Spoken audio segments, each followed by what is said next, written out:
പത്തനംതിട്ട ജില്ല എന്ന് പെട്ടെന്ന് കേൾക്കുമ്പോൾ നമ്മുടെ മനസ്സിൽ ആദ്യം വരുന്നത് ശബരിമലയും, രണ്ടാമത് വരുന്നത് നമ്മുടെ കോന്നി, ആനക്കൂടും, കൊട്ടവഞ്ചിയൊക്കെ തന്നെ അല്ലേ. നമ്മൾ ഇടയ്ക്കിടയ്ക്ക് കുഞ്ഞൊക്കെ ഉള്ളതുകൊണ്ട് ഇടയ്ക്കിടയ്ക്ക് ഇങ്ങോട്ട് വരാറുണ്ട്. അപ്പം ഇന്നത്തെ വീഡിയോയിൽ ഈ ആനക്കൂട്ടിലെ വിശേഷങ്ങളൊക്കെ കാണാമേ. 1942 നമ്മുടെ ഈ കോന്നി ആനക്കൂട് സ്ഥാപിക്കപ്പെട്ടത്. കാട്ടിൽ നിന്നൊക്കെ പിടിച്ചോണ്ട് വന്നിരുന്ന ആനകളെ താപ്പാനകളെ ഉപയോഗിച്ച് പരിശീലിപ്പിച്ചുകൊണ്ടിരുന്ന ഒരു കേന്ദ്രമായിരുന്നു നമ്മുടെ ഈ കോന്നി ആനക്കൂട്.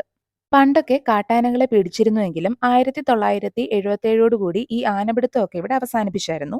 നമ്മൾ ഇതിനകത്തേക്ക് കയറുമ്പോൾ തന്നെ കാർ പാർക്കിങ്ങും ടൂ വീലർ പാർക്കിങ്ങും ഒക്കെ ഇടാനുള്ള സൗകര്യങ്ങളുണ്ട്. അതേപോലെ തന്നെ ഇനി പാസ് എടുത്താലേ നമുക്ക് അകത്തേക്ക് കയറാൻ പറ്റത്തുള്ളൂ.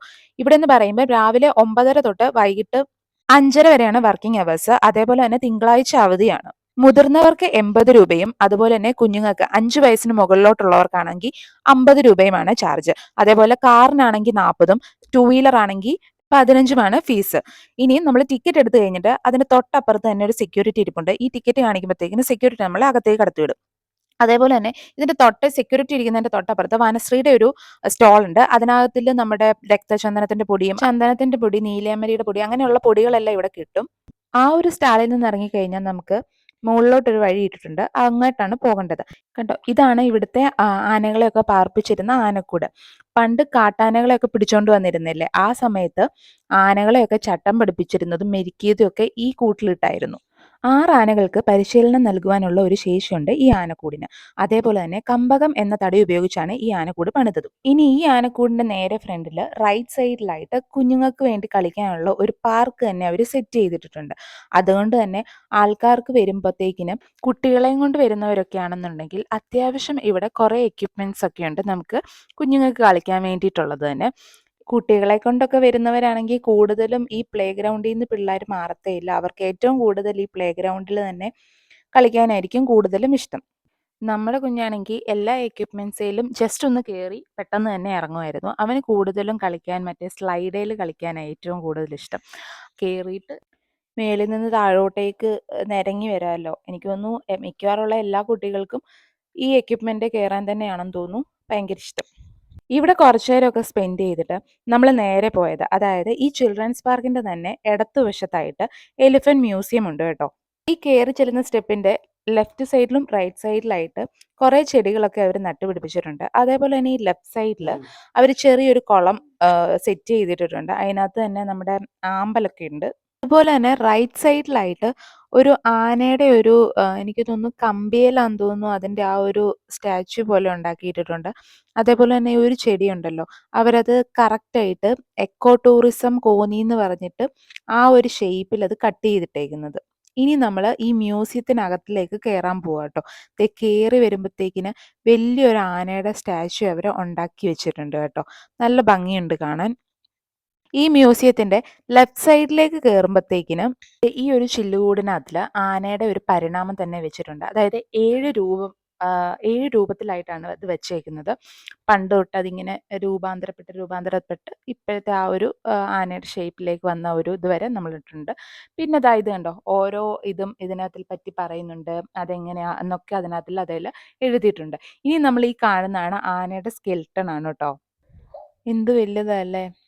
അതേപോലെ തന്നെ ഈ റൂമിൽ ഈ ഒരു ഷോക്കേസിൽ കുറേ ഐറ്റംസ്, അതായത് ഈ ആനയ്ക്ക് ഒക്കെ ഉപയോഗിക്കുന്ന കുറേ സാധനങ്ങൾ നമുക്ക് ഇവിടെ കാണാൻ പറ്റും. ഇത് ആനയുടെ പല്ലാട്ടോ. പിന്നെ അതേപോലെ ഇടച്ചങ്ങലയുണ്ട്, പിന്നെ അങ്കൂശമുണ്ട്, പിന്നെ കത്തിയുണ്ട്. ഇതെല്ലാം ആനകൾക്ക് വേണ്ടി നമ്മൾ യൂസ് ചെയ്തിരുന്ന സാധനങ്ങളാണ് ഇവർ ഈ ഒരു ഷോക്കേസിനകത്തെല്ലാം സെറ്റ് ചെയ്ത് നമ്മളെ കാണിക്കാനായിട്ട് ഇവിടെ വെച്ചിരിക്കുന്നത്. ഇവിടെ അത്യാവശ്യം ആനകൾക്ക് വേണ്ടി യൂസ് ചെയ്തിരുന്ന എല്ലാ സാധനങ്ങളും ഉണ്ട്. കണ്ടോ, തോട്ടിയുണ്ട്, പിന്നെ കൊമ്പ് ചൂട്ടെന്ന് പറഞ്ഞിട്ടൊരു സാധനം, പിന്നെ ഈ മത്ത്, അതുപോലെ തന്നെ ആനക്കെണി, ഇതെല്ലാം ഇവിടെ ഉണ്ട്. അത് കഴിഞ്ഞ് പിന്നെ അതിൻ്റെ തൊട്ടപ്പുറത്ത് തന്നെ വെച്ചേക്കുന്നത് ആനയുടെ സ്കള്ളും അതുപോലെ തന്നെ വാരിയെല്ല്, ഇതൊക്കെയാണ് ഇവിടെ വെച്ചേക്കുന്നത്.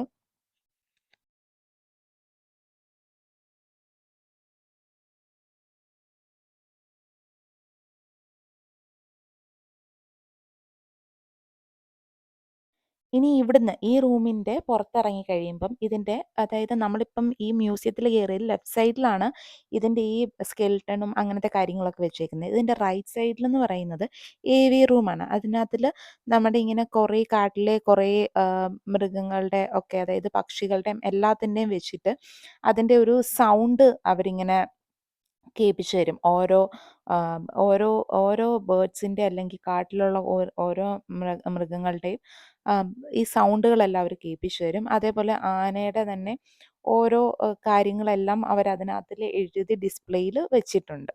ഇനി ഇവിടുന്ന് ഈ മ്യൂസിയത്തിൻ്റെ പുറത്തോട്ട് ഇറങ്ങിക്കഴിഞ്ഞാൽ അതായത് ഈ മ്യൂസിയത്തിൻ്റെ ജസ്റ്റ് റൈറ്റ് സൈഡിലായിട്ട് ഒരു ക്യാൻറ്റീൻ ഉണ്ട്. അവിടെ അത്യാവശ്യം സ്നാക്സും പിന്നെ ഐസ്ക്രീമും അതേപോലെ തന്നെ ചായ, കോഫി അങ്ങനെ എല്ലാം കിട്ടും. ഈ മ്യൂസിയത്തിൻ്റെയും ഈ ക്യാൻറ്റീൻ്റെയും ഇടയിൽ കൂടെ ഒരു വഴിയുണ്ട്. അങ്ങോട്ട് മേളിലോട്ട് കയറുമ്പത്തേക്കിനാണ് അവിടെയായിട്ടാണ് നമ്മുടെ ഈ ആനേനെ എല്ലാം കെട്ടിയേക്കുന്നത് കാണുന്നതൊക്കെ. ഇനി നമുക്ക് അങ്ങോട്ട് പോയി നോക്കാം ട്ടോ. ദാ ഇവിടെ എഴുതിയിട്ടുണ്ട് എലിഫന്റ് ഷെൽട്ടർ എന്നൊക്കെ പറഞ്ഞിട്ട്. ദാ ഇനി എന്താ അങ്ങോട്ട് ഒരുപാട് അത്യാവശ്യം നിറച്ച് ആൾക്കാരുണ്ട് ഇവിടെ. ഞങ്ങൾ ചെന്ന സമയത്ത് 5 ആനകൾ ഇവിടെ ഉണ്ട്. മൊത്തം 5 ആണോ 6 ആണോ എന്നൊന്നും എനിക്കറിയത്തില്ല. ഒരു ചെറിയൊരു കൺഫ്യൂഷൻ ഉണ്ട്. ഞങ്ങൾ ചെന്ന സമയത്ത് 5 എണ്ണം ഉണ്ടായിരുന്നു. ദാ ഇവനാണ് ഇവിടുത്തെ ഏറ്റവും ചെറിയ ആന. വെറും 4 വയസ്സേ ഉള്ളൂ ഇവന്. ഇവന്റെ പേരും ഡീറ്റെയിൽസും ഇവനെ എന്നാ ഇവിടുന്ന് കിട്ടിയെന്നും ഒക്കെ ഇവിടെ എഴുതിയിട്ടിട്ടുണ്ട്. ഇവന്റെ പേര് കൊച്ചയ്യപ്പൻ എന്നാ ട്ടോ. 4 വയസ്സുണ്ട്. ഇവനെ റാന്നി ഡിവിഷനിൽ നിന്നാണ് കിട്ടിയത്. പിന്നെ കിട്ടിയ സമയത്ത് ആകെ 1 വയസ്സെങ്ങാണ്ടേ പ്രായം ഉണ്ടായിരുന്നുള്ളൂ. പിന്നെ ഇങ്ങോട്ടേക്ക് കൊണ്ടുവന്നു. ദാ ഇവനാണ് ഈവ എന്ന് പറയുന്നവൻ. ദാ 23 വയസ്സുണ്ട്. പിന്നെ ദാ ഇത് പ്രിയദർശിനി 41 വയസ്സുണ്ടെന്നാണ് പറയുന്നത്. എല്ലാ ആനകളുടെ കീഴിലും ഇവരുടെ പേര്, ഇവരുടെ വയസ്സ്, അതുപോലെ തന്നെ ഇവരെ എവിടെ നിന്നാണ് കിട്ടിയത്, ഏത് വർഷമാണ് കിട്ടിയതെന്നൊക്കെ ഇവിടെ എഴുതി വെച്ചിട്ടുണ്ട് കേട്ടോ. ദാ ഇവനാണ് നമ്മുടെ മീന എന്ന് പറഞ്ഞിട്ട് 34 വയസ്സുണ്ട്. കോന്നി ഡിവിഷനിൽ നിന്ന് തന്നെയാണ് ഇവനെ കിട്ടിയത്. അവർക്കൊക്കെ തീറ്റയിട്ട് കൊടുത്തിട്ടുണ്ട് കേട്ടോ. അവരൊക്കെ അത് കഴിച്ചുകൊണ്ടിരിക്കുക. അതുപോലെ തന്നെ ആനപ്പാപ്പാന്മാർ അവിടെ തന്നെ ഉണ്ട്. കുറേ പേരവിടെ ആ സൈഡിലായിട്ട് അവിടെ കുറേ പേരവിടെ ഇരിപ്പുണ്ട്. പിന്നെ ദാ ഇവനാണ് കൃഷ്ണ. 12 വയസ്സാണുള്ളത്. തിരുവനന്തപുരം ഡിവിഷനിലെ പരുത്തിപ്പള്ളി റേഞ്ചിൽ നിന്നാണ് ഇവനെ 2014 ഇവനെ കിട്ടിയത്. എനിക്ക് തോന്നുന്നു ഇവിടെ ഏറ്റവും പ്രായം കൂടുതലുള്ളത് പ്രിയദർശിനിയാന്ന് തോന്നുന്നു 41 വയസ്സ്. പിന്നെ ഏറ്റവും പ്രായം കുറഞ്ഞത് ഈ കൊച്ചയ്യപ്പനും. ആനകളെയൊക്കെ കണ്ട് നേരെ താഴോട്ട് ഇറങ്ങുമ്പത്തേക്കിന് ഈ ഒരു എലിഫന്റ് ആർട്ട് ഗാലറി എന്ന് പറഞ്ഞിട്ടൊരു സംഭവം ഇവിടെ സെറ്റ് ചെയ്ത് വെച്ചിട്ടുണ്ട്. ഇതിനകത്ത് അത്യാവശ്യം കുറേ ആനകളുടെ തന്നെ ചെറിയ ചെറിയ ഒരു ഓരോ ടൈപ്പിൽ അവർ ഉണ്ടാക്കി വെച്ചിട്ടുണ്ട്. തടിയിലും അങ്ങനെ ഇങ്ങനെ എല്ലാം അവർ ഉണ്ടാക്കി വെച്ചിട്ടുണ്ട്. അതേപോലെ തന്നെ ആനയുടെ മറ്റേ നെറ്റിപ്പട്ടവും മറ്റേ അങ്ങനത്തെ സാധനങ്ങളൊക്കെ അവർ ഇവിടെ സെറ്റ് ചെയ്ത് വെച്ചിട്ടുണ്ട് കേട്ടോ. ഇവിടെ ദേ കുറേ ആനകളെ ഇവർ ഉണ്ടാക്കി വെച്ചിട്ടുണ്ട്. ഒരു 5 എണ്ണത്തിനെ എങ്ങാണ്ട് ഉണ്ടാക്കി വെച്ചിട്ടുണ്ട് തടിയിലായിട്ടൊക്കെ. അത്യാവശ്യം നല്ല രസമുണ്ട് കാണാൻ. അമ്പലത്തിലൊക്കെ ഉത്സവത്തിന് കൊണ്ടുപോകുമ്പത്തേക്കിന് ആനയെ എഴുന്നള്ളിച്ച് കൊണ്ടുപോകുമ്പത്തേക്കിന് കുറേ സാധനങ്ങളൊക്കെ വെക്കത്തില്ലേ? അതെല്ലാം ഇവിടെ അവർ ആ ആർട്ട് ഗ്യാലറിയിൽ ഇവരെല്ലാം അതെല്ലാം സെറ്റ് ചെയ്ത് വെച്ചിട്ടുണ്ട് കേട്ടോ. അത്യാവശ്യം ഇതിൻ്റെ ഒന്നും പേരെനിക്ക് വലിയ കാര്യമായിട്ട് അറിയത്തില്ല. നെറ്റിപ്പട്ടം മാത്രമേ കണ്ടിട്ട് മനസ്സിലായുള്ളൂ. ബാക്കിയൊന്നും എനിക്ക് അധികം അറിയത്തില്ല. അങ്ങനെ അതെല്ലാം കണ്ടിട്ട് നമ്മൾ അതിൻ്റെ പുറത്തിറങ്ങി കേട്ടോ. ഇവിടുന്നെല്ലാം കണ്ടു കഴിഞ്ഞ് ഇറങ്ങി കഴിയുമ്പത്തേക്കിന് അതായത് ഈ ഒരു ആർട്ട് ഗാലറിയുടെ റൈറ്റ് സൈഡിലായിട്ട് പോകുമ്പത്തേക്കിന് അവിടെ നമ്മുടെ 3D തിയേറ്റർ ഉണ്ട്. ഈ 3D തിയേറ്ററിലേക്ക് കയറണമെന്നുണ്ടെങ്കിൽ പാസ് ഉണ്ട് കേട്ടോ. ഇതിന് സെപ്പറേറ്റ് പാസ്സാണ്. പുറത്തുനിന്ന് എടുക്കുമ്പോൾ നമുക്ക് അകത്തോട്ട് കയറാനുള്ള പാസ് മാത്രമാണ് നമ്മൾ എടുക്കുന്നത്. പക്ഷേ ഇതിനകത്തേക്ക് വരുമ്പോൾ ഈ 3D തിയേറ്ററിലേക്ക് കയറണമെന്നുണ്ടെങ്കിൽ അതിന് സെപ്പറേറ്റ് പാസ്സാണ് എടുക്കുന്നത്. അതിന് എനിക്ക് തോന്നുന്നു മുതിർന്നവർക്ക് 60ഉം കുഞ്ഞുങ്ങൾക്ക് 40ഉമാണ്. പിന്നെ ഈ ഒരു ഫുൾ ഏരിയയിലുണ്ടല്ലോ ഒരുപാട് മരങ്ങളുണ്ട്. അതായത് കൂടുതലും എനിക്ക് തോന്നുന്നു ഈ അശോകവനം എന്ന് പറഞ്ഞിട്ടുള്ള ആ ഒരു അശോകത്തിൻ്റെ ഇതുണ്ടല്ലോ മരമുണ്ടല്ലോ അതാണ് കൂടുതലുള്ളത്. പിന്നെ തേക്കുണ്ട്, പ്ലാവുണ്ട്, മരുതിയുണ്ട്, ആഞ്ഞിലിയുണ്ട്, പിന്നെ അങ്ങനെ പേരയുണ്ട്. അങ്ങനെ കുറേ മരങ്ങൾ ഇവിടെയുണ്ട്. ഈ ആനക്കൂടും ഇതിന് ചുറ്റുമുള്ള ഇത്രയും സ്ഥലവും എല്ലാം കൂടെ ചേർത്ത് ഏകദേശം ഒരു 9 ഏക്കറോളം ഉണ്ട്. ഈ 9 ഏക്കറിലും അവർ അത്യാവശ്യം കുറേ മരങ്ങളും ചെടികളും ഒക്കെ നട്ടുപിടിപ്പിച്ചിട്ടുണ്ട്. അതുകൊണ്ട് തന്നെ ഇവിടെ വലിയ ചൂടോ കാര്യങ്ങളോ ഒന്നുമില്ല. അത് കഴിഞ്ഞിട്ട് നമ്മൾ നേരെ പോയത് മെഡിസിനൽ പ്ലാന്റ്സ് എന്ന് പറഞ്ഞിട്ട് ചെറിയൊരു പ്ലോട്ട് പോലെ അവർ സെറ്റ് ചെയ്തിട്ടുണ്ട്. ഇതിനകത്ത് തന്നെ കുറേ അതായത് നമ്മുടെ ഈ ഹിന്ദൂസിൻ്റെ ഒക്കെ നാള് വെച്ചിട്ട് ഏത് ചെടിയാണ് അവർക്ക് വേണ്ടത് എന്നൊക്കെ പറയത്തില്ലേ, അങ്ങനെ അവരവിടെ ഡിസ്പ്ലേയിൽ എഴുതിയിട്ടിട്ടുമുണ്ട്. അതുപോലെ തന്നെ ഓരോ ചെടിയും ഓരോ നാള് വെച്ചിട്ട് ആ നാളുകാർക്ക് ഉത്തമമായിട്ടുള്ള ഏത് ചെടിയാന്നുള്ളതും കൂടെ അവരതിനകത്ത് പറഞ്ഞിട്ടുണ്ട്. ദാ അത്യാവശ്യം കുറച്ചൊക്കെ ഞാൻ എടുത്തിട്ടുണ്ട്. ഈ ചെടി അതായത് നമ്മുടെ ഈ ഒരു നാളനുസരിച്ച് നമുക്ക് ഏതെങ്കിലും ചെടി ആവശ്യമുണ്ടെന്നുണ്ടെങ്കിൽ നമുക്ക് ഇവിടെ നിന്ന് മേടിക്കാനൊക്കെ പറ്റും. അത് അവരുടെ അടുത്ത് പറഞ്ഞാൽ മതി. അവരത് എടുത്ത് തരും. നമ്മൾ അതിൻ്റെ റേറ്റ് അനുസരിച്ച് നമുക്കത് മേടിക്കാം. പണ്ട് കാലത്ത് ആൾക്കാരൊക്കെ ഉപയോഗിച്ചുകൊണ്ടിരുന്ന കുറേ നാടൻ രീതിയിലുള്ള മരുന്നുകളൊക്കെ ഉണ്ടല്ലോ. അതിൻ്റെ അത് അങ്ങനെയുള്ള എല്ലാ സാധനങ്ങളും ഇവരിവിടെ ഈ ചെടിയായിട്ട് ഇവരിവിടെ എല്ലാം ഇവിടെ നട്ടുപിടിപ്പിച്ചിട്ടുണ്ട്. ഈ ഒരു മെഡിസിനൽ പ്ലാന്റിന്റെ പ്ലോട്ടിന്റെ തൊട്ട് താഴെയായിട്ടാണ് നമ്മുടെ പാർക്കിംഗ് ഏരിയ വരുന്നത്.